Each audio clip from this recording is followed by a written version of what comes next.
Take care. From Peoria, VideoMax Limited presents Midstate Magazine with your hosts, Jonna Bond and Kira Elliott.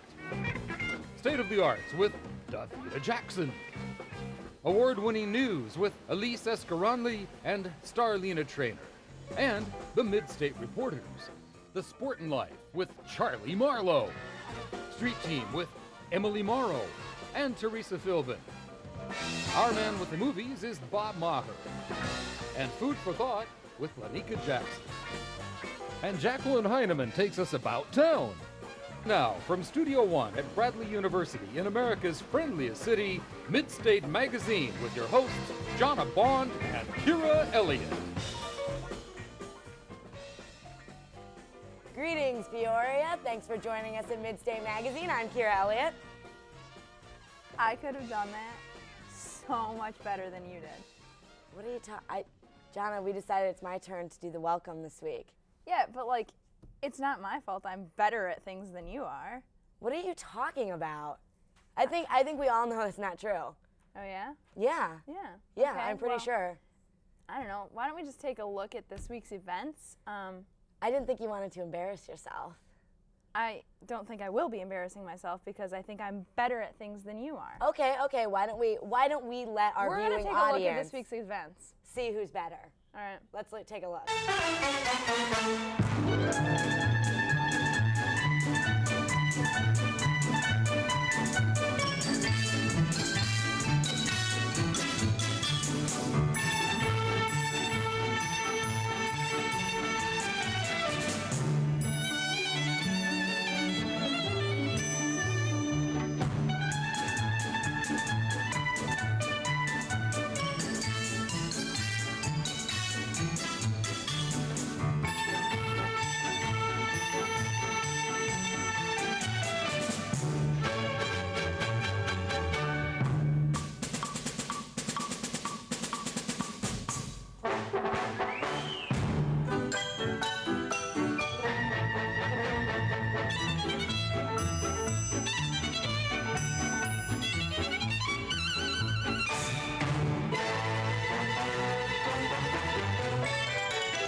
All I gotta say is, it's cool that it ended up being a tie, but we're gonna have to get a tiebreaker. We definitely will be. So we're gonna figure that out. But one thing we can at least agree on right now. What's that? Women are better than men. Yeah, That's definitely. a competition definitely, that people have definitely never on the really same talked. team there. So anyways, we have something for you. It's a barbershop quartet called Main Street, but it's all women. Let's take a look at that. You go, girls.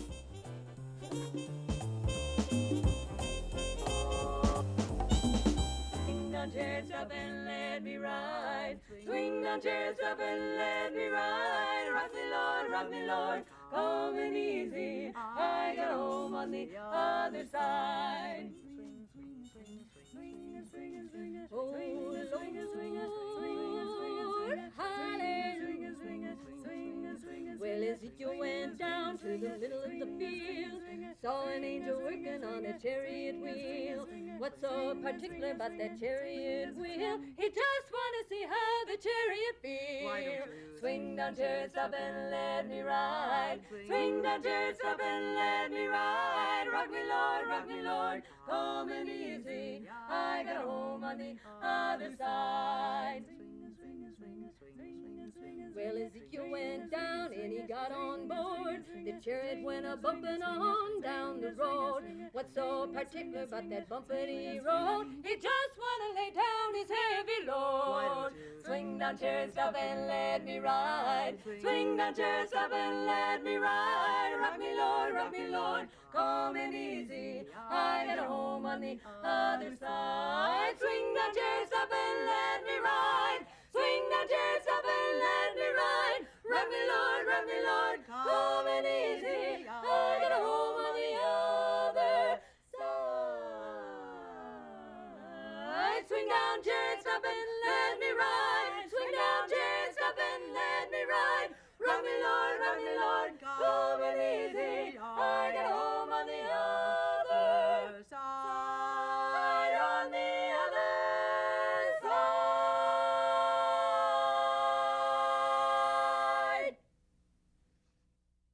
You know what? Those women actually competed against men and won.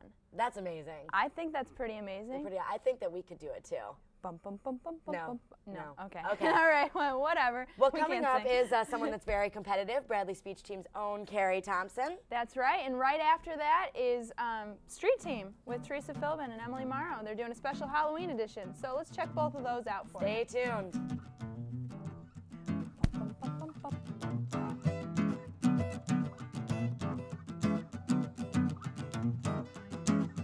Hi, and welcome to this week's edition of Midstate Magazine State of the Arts. I'm Davita Jackson joining you once again, and I have a very special guest with me today. Here's Carrie Thompson. Hi. And she's going to be performing a speech for us. Carrie, you know, over here. Look at me. I know I'm not that much to look at, but you know.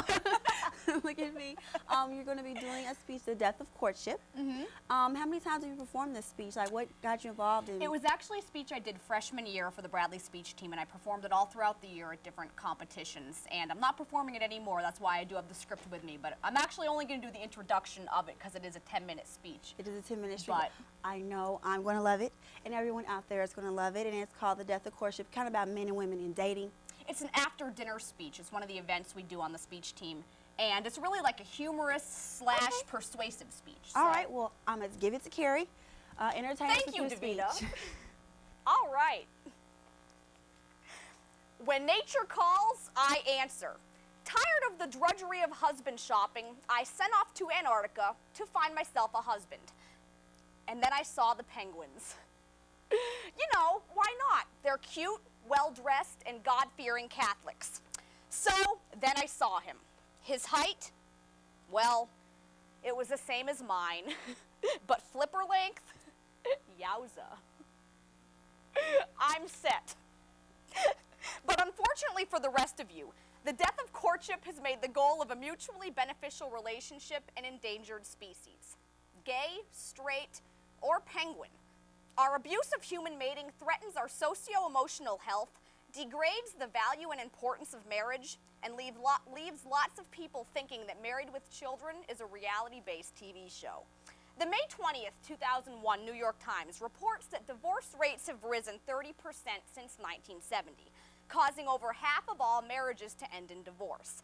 Of course, the other half end in death. So what are you going to do? According to the Washington Post of July 27th, 2001, today, relationships and marriage development face an uncertain future. Contemporary dating is generally a self-focused pastime, comprising thoughts of gratification without commitment. Only by strengthening the art of courtship can we reinstate a long-term, thoughtful approach to a premarital relationship. So, since penguins mate for life on the first try, I better get this right the first time and present to you the causes, effects, and solutions to the death of courtship. All right, everyone, that was Carrie Thompson, and you know the drill. It's time for a PSA. We'll holler at you when you get back.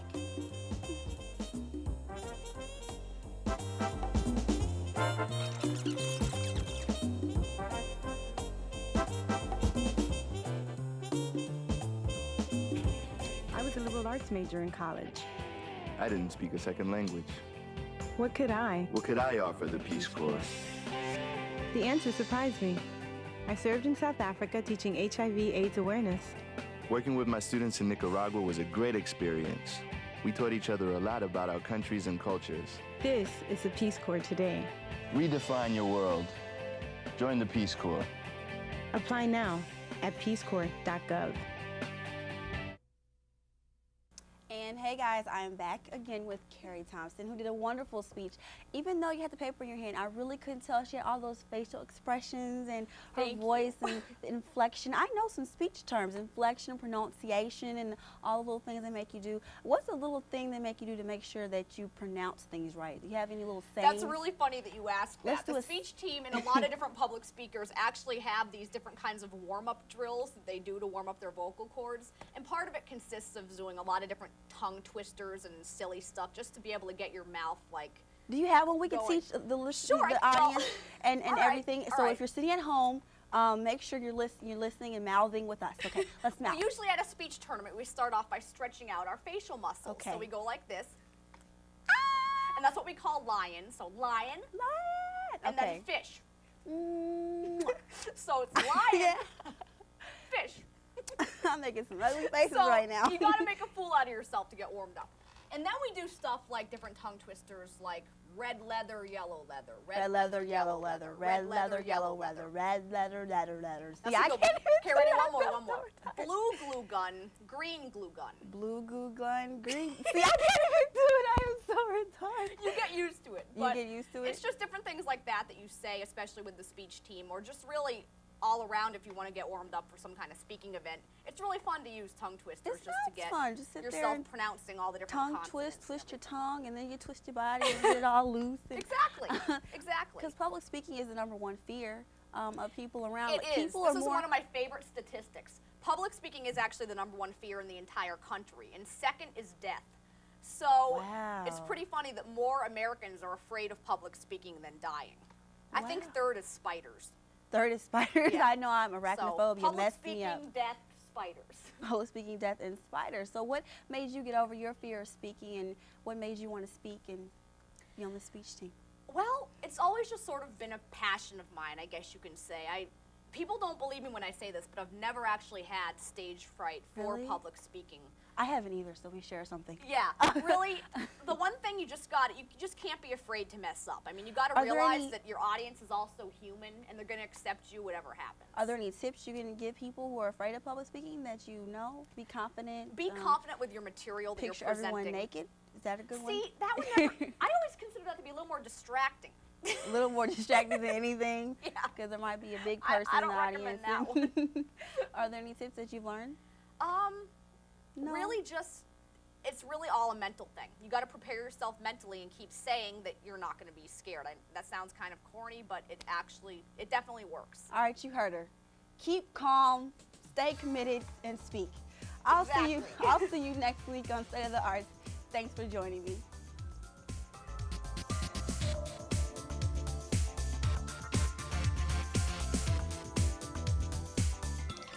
Hi, this is Emily Morrow coming to you directly from the Halloween Boutique in Sheridan Village. And since Halloween is just around the corner, I thought I'd do something a little scarier today, you know, freak you out a little bit. I don't know, that's pretty frightening, don't you think? But anyway, I'm serious. You won't be sleeping for weeks. So what I'm going to do today is ask people which celebrity they find scary, because you have to admit it, there are weird-looking celebrities out there and just weird personalities. So I'm going to take two particularly scary celebrities, at least in my mind, and ask people which one's scarier and why. So let's do it. What do you say? Michael Jackson or Skeletor? Oh, I'm going to have to go with Skeletor. I'm a fan of Michael Jackson, even though he's a little scary looking. Michael Jackson. Michael Jackson. He looks like Skeletor, though. Michael Jackson. Michael Jackson. Why so? Because he's not right. Not right? We got Anna Nicole Smith and the Blob. Anna Nicole? Anna Nicole.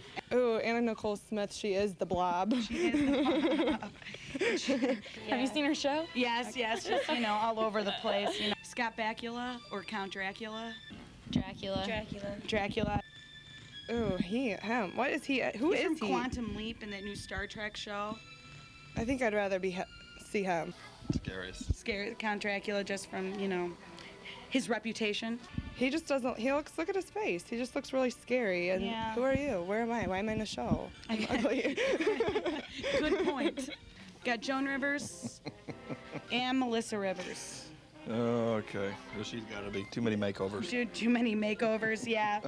Well, one too many makeovers, Yeah. I'd say. All right, now I hope that you can brace yourself for this one. We got Cher or Catwoman. That is scary. I'm not gonna lie. Yeah. Cher and the whole butt thing's kind of scary too. Yes, as well. That's yeah. from the movie? No, she got just this real woman. Oh, okay. Who got her face. There's a guy who did that with the changed. tiger, too. Oh my God, that was so scary. I don't know what I'm gonna do. Anyway, that concludes our special Halloween edition of Street Team. Hope you had fun today. Hope you got a little freaked out and scared, and hope you had a few laughs. But anyway, take care of yourself and don't do drugs. Back to you, Jonna and Kira. So Kira, Yeah. who do you think's scarier, me or you? I don't know, but that outfit is really scary. What are you talking about? I love this outfit. It's kind of creepy. Shut up. You look like a 50-year-old woman in it, except for the sequins right there. What, you think the sequins like take years off my life? Yeah, they definitely do. Anyway, we're Whatever. going to go to the news with Elise and Star, and to keep us in the competitive spirit, there's something about Bradley's hockey team. I don't know why I felt the need to do that. Hello and welcome to Midstate News. I'm Starlina Trainer. And I'm Elise Escaronli. More and more American jobs are sent out of the country every day. If Illinois Representative Bill Mitchell has his way, making license plate won't soon be one of them. Mitchell proposed legislation recently to keep the manufacturing of all Illinois licenses in state. Presently, about 45% of licenses are made in Canada, costing the state over $7 million this year. If Mitchell's bill passes, it goes into effect in 2005. A federal judge recently dismissed a suit filed by Caterpillar in an attempt to keep Disney's George of the Jungle 2 off retail shelves. The movie, Caterpillar executives say, represents the company in a poor way, depicting the villains using Caterpillar equipment to destroy the jungle.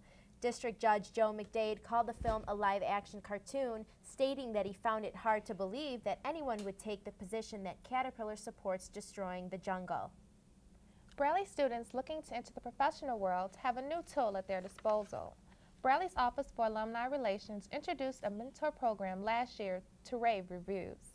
Intended to provide current students with an insight into their chosen field of study, the program has developed into an opportunity for alumni to give back to the university in new and important ways. Program Director Tori McCord says the program worked much better than predicted, after receiving a number of positive comments from students and alumni. McCord looks forward to the program's continued growth. 12 new organizations started on Bradley's campus this academic year, from the Bradley's Bowling League to Barbecue Kitten, a student improv troupe, to a dance revolution club. The organizations joined the already established groups on campus, numbering over 220. For history buffs, the Art History Club now exists. Martial arts enthusiasts can participate in the Jet Kune Do Club, and Infinity targets students interested in the hip-hop dance scene, just to name a few. While new organizations look to make their mark on campus, established ones seek recognition as well. Midstate's Katie Lee spent some time with Bradley's club hockey team and discovered a new team spirit like no other. The sound of metal scraping ice. The wind in your face. Shoveling snow on a cold day? Nope. Just another day of practice for Bradley's club hockey team.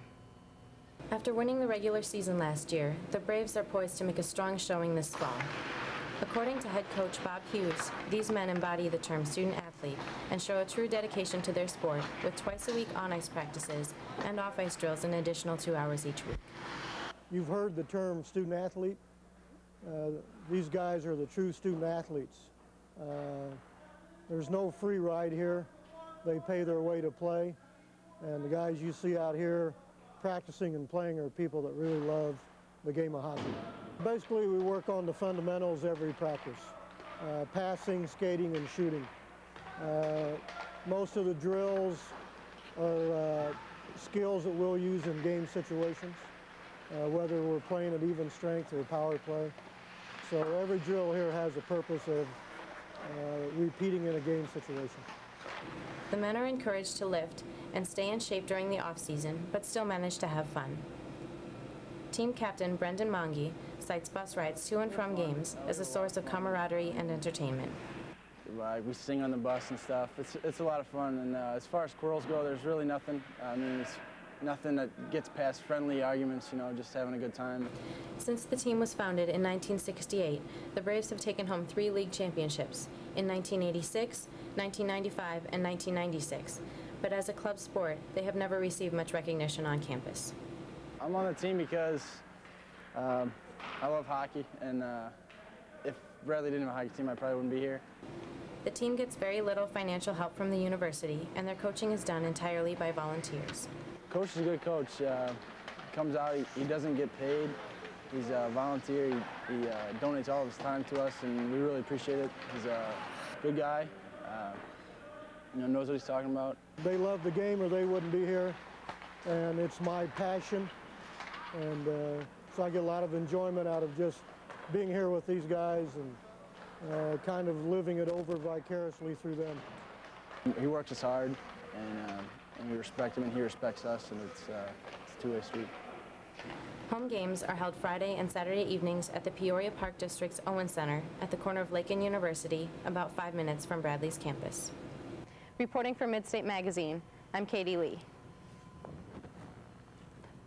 The National Hobo Foundation is trying to raise funds for a new museum. The current museum in Iowa has a number of problems, including a leaky roof, cracks in the balcony, and problems with controlling the temperature.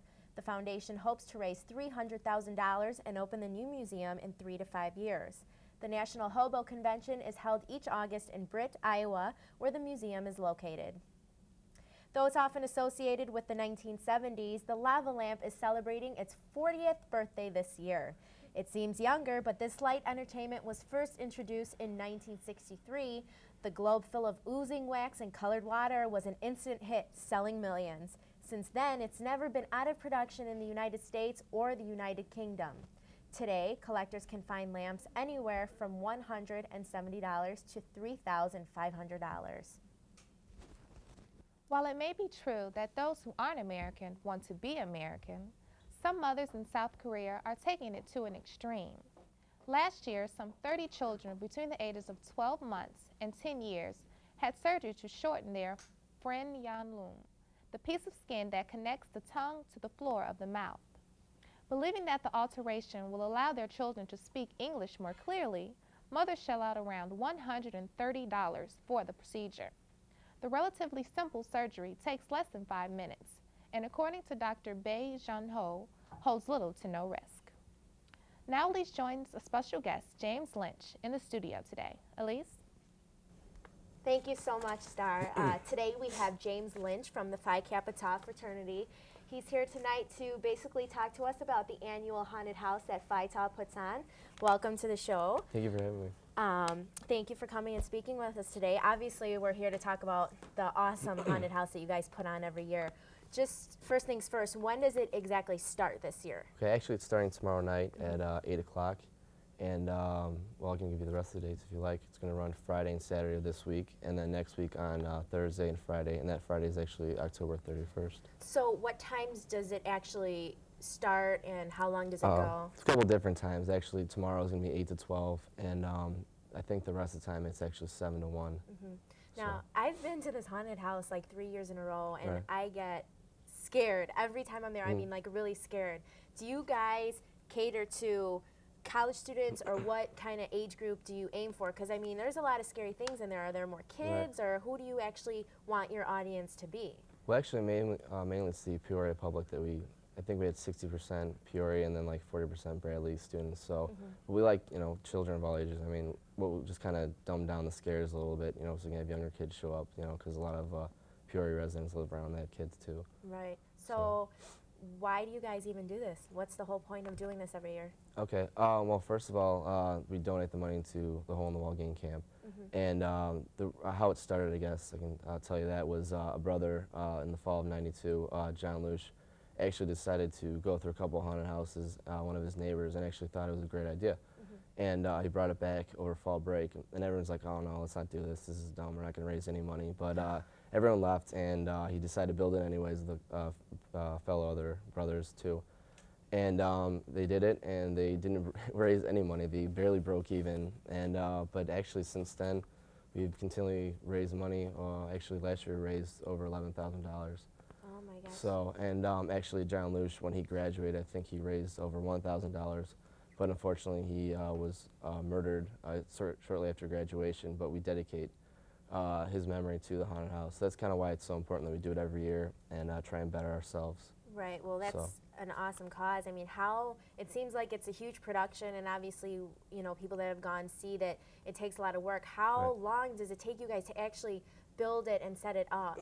Actually, okay, we start in the summer to get sponsors. We need about a startup cost of about $1,500 just to buy wood, pay for like flame retardant supplies that the Peoria Fire Department requires when we have to pass their tests, things like that. And but mainly we start over fall break, and kind of the process, we start cardboarding and painting all the walls black, and then with all the wood that we buy, we kind of start building all the walls and kind of design, I guess over the summer, design exactly how we want to do it and different themes and how we want all the rooms to look. So. Okay, and how much is it to get in again, just so It's for the Bradley students with an ID, it's like $4, and for the Peoria public, it's $5. Okay, and again, when does it start? It starts Thursday, tomorrow night at 8 o'clock. Okay, great. Well, thank you so much, Thank James, you. for it was nice meeting you, and Thank you for having me. definitely get out to the haunted house. It's for an awesome cause. Back to you, Star. That's all we have for Midstate News. Thanks for joining us. Now back to Kira and Jana. I'm better than you. When are you going to start? Okay. I'm prettier than you. I'm smarter than you. I have more friends than you. Obviously have a better wardrobe than you. Get over it, Jana. All right, we need to figure Get over it. Get over it. We need to figure this out. I'm going to go figure this out right now.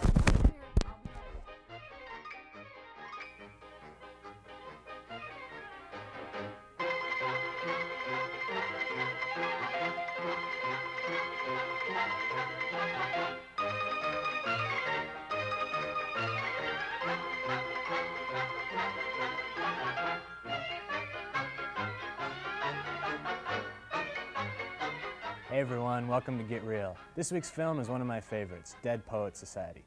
This classic was made in 1989 starring Robin Williams and a young Ethan Hawke. Williams is brilliant as a young English professor who influences the lives of his students at the prestigious Welton Academy. Let's take a look. Hard luck.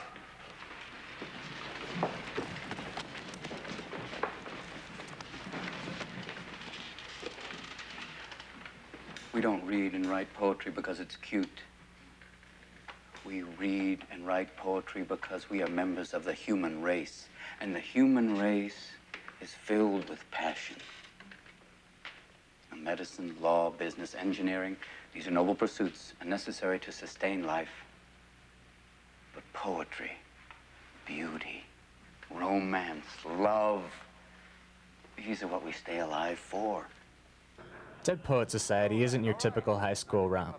It is thoughtful, insightful, and Williams shines as John Keating, a man who encourages his students to seize the day and make their lives extraordinary. Through his example and encouragement, Keating's students begin to exercise their individuality and question whether the lives laid out for them by their parents and teachers are really what they want. Show me the heart unfettered by foolish dreams, and I'll show you a happy man. But only in their dreams can men be truly free. 'Twas always thus, and always thus will be. Tennyson? No, Keating. You know, one of the things I love about Dead Poets Society is that the characters are so real. You feel like you really do know them after the film is finished. But here's my favorite aspect of the movie. Director Peter Weir does a marvelous job of changing the mood of the film as it progresses. Everything shifts evenly, from the dialogue to the soundtrack to the colors of each scene as the setting changes from fall to winter. And this really helped to add tension and emotion to a movie that, in my opinion, already had an airtight script and a superb cast of actors. Well, that's it for now. Join me next week with my favorite movie, Psycho, my favorite scary movie of all time. Back to you, John and Kira. All right, that's it. This is how we're going to solve it once and for all. Twister. That's right. Thanks, everybody, for joining us. I'm Jana Bond. And I'm Kira Elliott. Good night. Good night. All right, hey, here you you ready? go. All right.